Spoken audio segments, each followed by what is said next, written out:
4. A.G. Geiger's place was a store frontage on the north side of the boulevard near Las Palmas. The entrance door was set far back in the middle, and there was a copper trim on the windows, which were backed with Chinese screens, so I couldn't see into the store. There was a lot of oriental junk in the windows. I didn't know whether it was any good, not being a collector of antiques, except unpaid bills. The entrance door was plate glass, but I couldn't see much through that either, because the store was very dim. A building entrance adjoined it on one side, and on the other was a glittering credit jewelry establishment. The jeweler stood in the entrance, teetering on his heels and looking bored. A tall, handsome, white-haired Jew in lean, dark clothes, with about 9 carats of diamonds on his right hand. A faint, knowing smile curved his lips when I turned into Geiger's store. I let the door close softly behind me and walked on a thick blue rug that paved the floor from wall to wall. There were blue leather easy chairs with smoke stands beside them. A few sets of tooled leather buildings were set out on narrow polished tables between bookends. There were more tooled bindings and glass cases on the wall.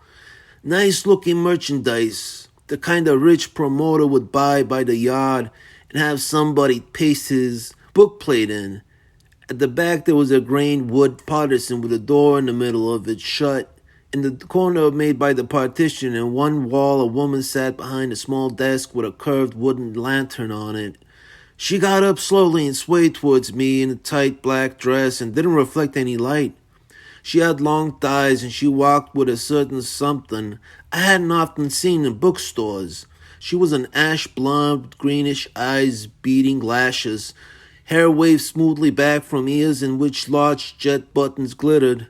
Her fingernails were silvered. In spite of her get-up, she looked as if she would have a hard bedroom accent. She approached me with enough sex appeal to stampede a businessman's lunch and tilted her head to finger a stray, but not very stray, tendril of softly glowing hair. Her smile was tentative, but could be persuaded to be nice. "Was it something?" she inquired. I had my horn-rimmed sunglasses on. I put my voice high and let a bird twitter in it. "Would you happen to have a Ben-Hur 1860? She didn't say. "Huh?" But she wanted to. She smiled bleakly. "A first edition?" "Dud," I said. "The one with the erratum on page 116. "I'm afraid not at the moment." "How about a Chevalier Audubon 1840, the full set, of course?" Not at the moment," she purred harshly. Her smile was now hanging by its teeth and eyebrows and wondering what it would hit when it dropped. "You do sell books," I said in my polite falsetto. She looked me over, no smile now, eyes medium to hard. Pose very straight and stiff, she waved silver fingers at the glassed-in shelves. "What do they look like, grapefruits?" she inquired tartly. "Oh, that sort of thing hardly interests me, you know. Probably has duplicate sets of steel engravings. Tuppence colored and a penny plain. The usual vulgarity. No, I'm sorry, no." "I see." She tried to jack the smile back up on her face. She was as sore as an alderman with the mumps. "Perhaps Mr. Geiger, but he's not in at the moment." Her eyes studied me carefully. She knew as much about rare books as I knew about handling a flea circus. "He might be in later." "I'm not afraid until late." "Too bad," I said. Too bad. I'll sit down and smoke a cigarette in one of these charming chairs. I have rather a blank afternoon. Nothing to think about but my trigonometry lesson." "Yes," she said. "Yes, of course." I stretched out and one and lit a cigarette with a round nickel lighter on the smoking stand. She still stood, holding her lower lip with her teeth, her eyes vaguely troubled. She nodded at first, turned slowly and walked back to her little desk in the corner. From behind the lamp she stared at me. I crossed my ankles and yawned. Her silver nails went out to the cradle phone on the desk, didn't touch it, dropped and began to tap on the desk.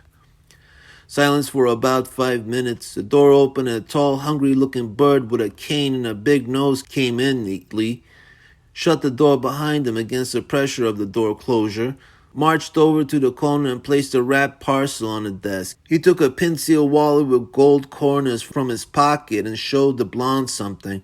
She pressed a button on the desk. The tall bird went to the door in a paneled partition and opened it barely enough to slip through. I finished my cigarette and lit another.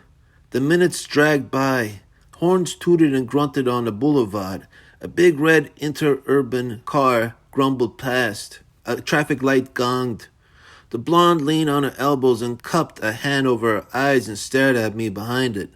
The partition door opened and the tall bird with the cane slid out. He had another wrapped parcel, the shape of a large book.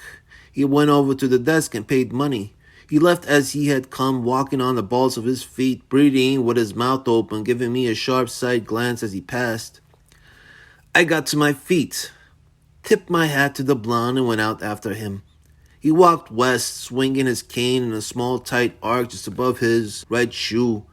It was easy to follow. His coat was cut from a rather loud piece of horse robe, with shoulders so wide that his neck stuck up out of it like a celery stalk, and his head wobbled on it as he walked. He went a block and a half. At the Highland Avenue traffic signal, I pulled up beside him and let him see me. He gave me a casual, then suddenly sharpened side glance and quickly turned away. We crossed Highland with the green light and made another block. He stretched his long legs and had 20 yards on me at the corner. He turned right. 100 feet up the hill, he stopped and hooked his cane over his arm and fumbled a leather cigarette case out of an inner pocket. He put a cigarette in his mouth, dropped his match, looked back when he picked it up, saw me watching him from the corner, and straightened up as if somebody had booted him from behind. He almost raised dust going up the block, walking with long, gawky strides and jabbing his cane into the sidewalk. He turned left again. He had at least half a block on me when I reached the place where he had turned. He had me wheezing. This was a narrow tree-lined street with a retaining wall on one side and 3 bungalow courts on the other. He was gone. I loafed along the block, peering this way and that. At the second bungalow court, I saw something. It was called the La Baba, a quiet, dim place with double row of tree-shaded bungalows. The central walk was lined with Italian cypresses, trimmed short and chunky, something the shape of the oil jars in Alibaba and the 40 Thieves. Behind the third jar, a loud patterned sleeve edge moved. I leaned against a pepper tree in the parkway and waited. The thunder in the foothills was rumbling again. The glare of lightning was reflecting on piled up black clouds off to the south. A few tentative raindrops splashed down on the sidewalk and made spots as large as nickels. The air was as still as the air in General Sternwood's orchard house. The sleeve behind the tree showed again, then a big nose and one eye and some sandy hair without a hat on. The eye stared at me. It disappeared. Its mate reappeared like a woodpecker on the other side of the tree. 5 minutes went by. It got him. His type are half nerves. I turned. I heard a match strike and then whistling started. Then a dim shadow slipped along the grass to the next tree. Then he was out on the walk coming straight towards me, swinging a cane and whistling, a sore whistle with jitters in it. I stared vaguely up at the dark sky. He passed within 10 feet of me and didn't give me a glance. He was safe now. He had ditched it. I watched him out of sight and went up the central walk of the La Baba and parted the branches of the third cypress. I drew out a wrapped book and put it under my arm and went away from there. Nobody yelled at me.